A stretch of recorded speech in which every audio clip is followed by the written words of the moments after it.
ये गाथा है इतिहास के सबसे महान, सबसे ओजस्वी युग प्रवर्तक की, जिसने इतिहास की धारा के रुख को बदल कर रख दिया। ये कहानी है सिद्धार्थ की, ये कहानी है राजा की, ये कहानी है महल में पले बड़े एक महामानव की, एक ऐसे व्यक्ति की जो बन गया जीवन में दुनिया का सबसे बड़ा सन्यासी, एक ऐसा सन्यासी जिसने धर्म प्रवर्तित कर दिया, एक ऐसा सन्यासी जिसने इतिहास के पन्नों को स्वर्ण अक्षरों में लिख दिया। ये कहानी है भारत के गौरवशाली इतिहास की।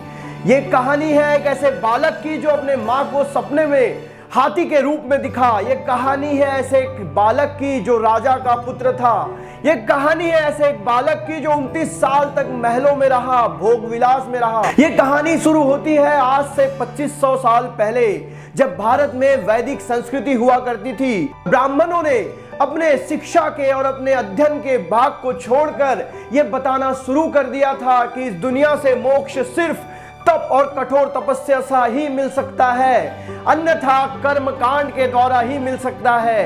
ये एक अतिरेक वाली बात थी जहां सब कुछ एक्सट्रीम लेवल तक पहुंच गया था। और उसी समय जन्म होता है एक ऐसे महामानव का जिसने उस समय एक ऐसे धर्म की स्थापना की जो पूरी दुनिया में छा गया, जिसने बताया मध्यम मार्ग का रास्ता। जिस प्रकार से वीणा के सारे तारों को अगर कस दिया जाए तो वीणा के तार टूट जाएंगे, और वीणा के तारों को ढीला छोड़ दिया जाए तो कोई धुन नहीं निकलेंगी। इसलिए वीणा के तारों को मध्यम रखा जाता है, न ज्यादा कसा हुआ न ज्यादा ढीला। उसी प्रकार जीवन में आगे बढ़ने के लिए मध्यम मार्ग का रास्ता इस महामानव ने बताया। इस महामानव का जन्म होता है ईस्वी सन पूर्व लगभग 568 में। समय से आगे बढ़कर दुनिया के विरोध में जाकर इस महामानव ने बताया मध्यम मार्ग। इन्हें जागृति प्राप्त हुई बिहार के गया में एक पीपल के वृक्ष के नीचे, जिसे हम आज बोधि वृक्ष के नाम से जानते हैं। इन्होंने जिस रास्ते को बताया उस रास्ते पे आज हजारों लोग चलते हैं। उनके द्वारा स्थापित किया गया धर्म आज दुनिया का चौथे नंबर का सबसे बड़ा धर्म है। लगभग 52 करोड़ लोग उस धर्म को फॉलो करते हैं। जी हाँ दोस्तों, मैं बात कर रहा हूं गौतम बुद्ध की। जी हाँ, बुद्ध का मतलब होता है जागने वाला, जानने वाला, हर चीज को परख कर समझने वाला और आगे बढ़ने वाला।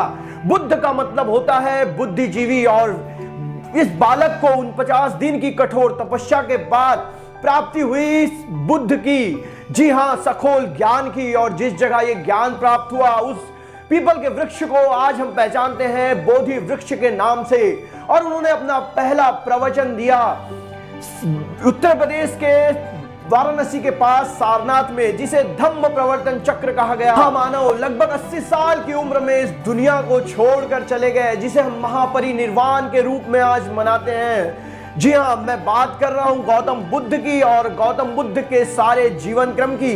इस पूरे एपिसोड की सीरीज में हम गौतम बुद्ध की पूरी कहानी को जानेंगे और इस कहानी को पूरा जरूर सुनिएगा।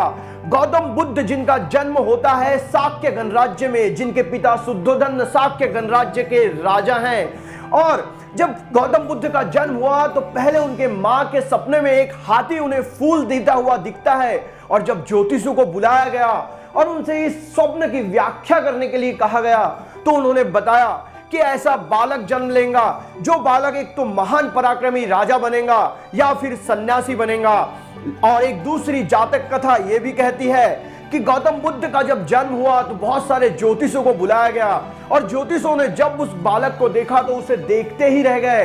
तब उन सारे ज्योतिषों ने कहा कि ये बालक एक तो महापराक्रमी राजा बनेगा या फिर सन्यासी बनेगा। लेकिन दृष्टा कौंडिल्य नाम के एक ज्योतिष ने बाकी के ज्योतिषों को चैलेंज करते हुए कहा कि ये बालक सिर्फ और सिर्फ सन्यासी ही बनेगा। ये सुन शुद्धोधन बहुत नाराज हो गए, बहुत घबरा गए। उन्हें लगा कि मेरा बेटा राजा बनेगा, वो सन्यासी क्यों बनेगा। इसीलिए उन्होंने अपने बेटे को सन्यासी होने से बचाने के लिए वो सब कुछ किया जो वो कर सकते थे। उन्होंने उसे बचपन से ही भोग विलास और अप्सराओं के साथ रखा। भला कौन व्यक्ति भोग विलास और अप्सराओं के साथ रहने के बाद सन्यासी बन सकता है। और गौतम बुद्ध भी जैसे जैसे बड़े हुए उन्हें पूरे समाज से काट के रखा गया। उन्होंने कभी समाज को देखा ही नहीं, उन्होंने कभी दुख को देखा ही नहीं। और इस प्रकार से वो 29 साल कर हो गए। गौतम बुद्ध के लिए उनके पिता ने 3 महल बना के रखे थे। एक गर्मियों के लिए जिसमें एक तालाब था जहां पर सफेद कमल हुआ करते थे, एक ठंडी के लिए जहां पर एक तालाब था जिसमें लाल कमल से भरा हुआ था, और एक बरसात के लिए जहां पर नीले कमल की भरमार थी। इस प्रकार से गौतम बुद्ध का जीवन बचपन से ही ऐशो आराम में बीता। उन्हें बचपन से ही ब्राह्मणों ने सिखाना शुरू किया। वो बचपन से ही तैराकी, तीरंदाजी, घुड़सवारी सीखते चले गए। लेकिन उनके पिता ने इस बात का ध्यान रखा कि गौतम बुद्ध कभी भी समाज के संपर्क में ना आए। लेकिन इतिहास को तो कुछ और मंजूर था, और किसी भी व्यक्ति को समाज से कितने दिन तक दूर रखा जा सकता है। इसीलिए गौतम बुद्ध एक दिन अपने महल को छोड़कर बाहर आ ही गए। गौतम बुद्ध की शादी भी कर दी गई थी। जी हाँ, उनकी पत्नी यशोधरा और एक पुत्र राहुल था। उनकी माँ का नाम महामाया था। गौतम बुद्ध जब छोटे थे तभी उनकी माँ का देहांत हो गया, और उनका पालन पोषण उनकी मौसी महाप्रजापति ने किया। लेकिन गौतम बुद्ध इतना होने के बाद भी सन्यासी बनी गए। जी हाँ दोस्तों, वो अपने मित्र छंदक से उन्होंने कहा कि मुझे बाहर भ्रमण के लिए जाना है, मुझे बाहर देखना है। जब वो अपने मित्र छंदक के साथ बाहर निकले तो उन्होंने बहुत सुंदर सुंदर वादियां देखी, बहुत सुंदर सुंदर पक्षी देखे। ये पर्यावरण, ये सौंदर्य को देखकर वो मंत्रमुग्ध हो गए और कहने लगे कि इन सारी चीजों से मैं अभी तक दूर था। और जब वो आगे चलते गए तब उन्हें एक वृद्ध व्यक्ति दिखा, जबकि शुद्धोधन ने तो यह ऐलान कर दिया था कि कोई भी व्यक्ति, कोई भी वृद्ध व्यक्ति, कोई भी गरीब व्यक्ति, कोई भी सन्यासी गौतम बुद्ध के मार्ग में ना आए, सिद्धार्थ के मार्ग में ना आए। लेकिन एक वृद्ध व्यक्ति सिद्धार्थ के मार्ग में आ ही गया, और उसको देखकर गौतम बुद्ध ने छंदक से कहा कि ये कौन है, ये मनुष्य हमसे अलग क्यों दिख रहा है। छंदक ने बहुत टाल मटोल करने के बाद गौतम बुद्ध को बताया कि यह वृद्ध हो चुका है, इसका जीवन समाप्त की ओर जा रहा है। जैसे जैसे इंसान का जीवन बढ़ता है वैसे वैसे वो वृद्ध होता चले जाता है। हम भी एक दिन वृद्ध होंगे। ये सुनकर गौतम बुद्ध को बहुत दुख हुआ। उन्हें बहुत टेंशन हुई कि ऐसा कैसे हो सकता है, ऐसा भी हो सकता है, क्योंकि उन्होंने तो कभी वृद्ध व्यक्ति को देखा ही नहीं था। और वो हर दिन छंदक के साथ बाहर भ्रमण पर निकलने लगे। फिर एक दिन उन्होंने एक गरीब व्यक्ति को देखा, एक भिक्षु को देखा। तब गौतम बुद्ध ने कहा कि ये कौन है फटे पुराने कपड़ों में, इसने बहुत फटे कपड़े पहने हुए हैं। तब छंदक ने उन्हें बताया कि एक गरीब व्यक्ति है जो अपने खाने की भी व्यवस्था नहीं कर सकता, इसलिए लोगों से भीख मांग कर खाना खाता है। यह देखकर गौतम बुद्ध को बहुत दुख हुआ, और उन्हें यह लगा कि ये जीवन क्या है, ऐशो आराम भोग विलास से तो ये जीवन कहीं अलग है। और फिर एक दिन उन्होंने एक मृत्यु सैया को देखा जिस पर एक अर्थी को ले जाया जा रहा था। तब गौतम बुद्ध ने छंदक से पूछा कि ये क्या है, तो छंदक ने कहा कि एक दिन हर व्यक्ति का मृत्यु निश्चित है। इंसान अगर पैदा हुआ है तो वो मरने भी वाला है, और हम भी एक दिन मर जाएंगे। ये सुनकर गौतम बुद्ध बहुत आश्चर्यचकित हुए, और उन्होंने ठान लिया कि जीवन का उद्देश्य क्या है। क्या जीवन का उद्देश्य सिर्फ जन्म लेना और मर जाना है? इसको ढूंढने के लिए उनके अंदर जिज्ञासा जागने लगी।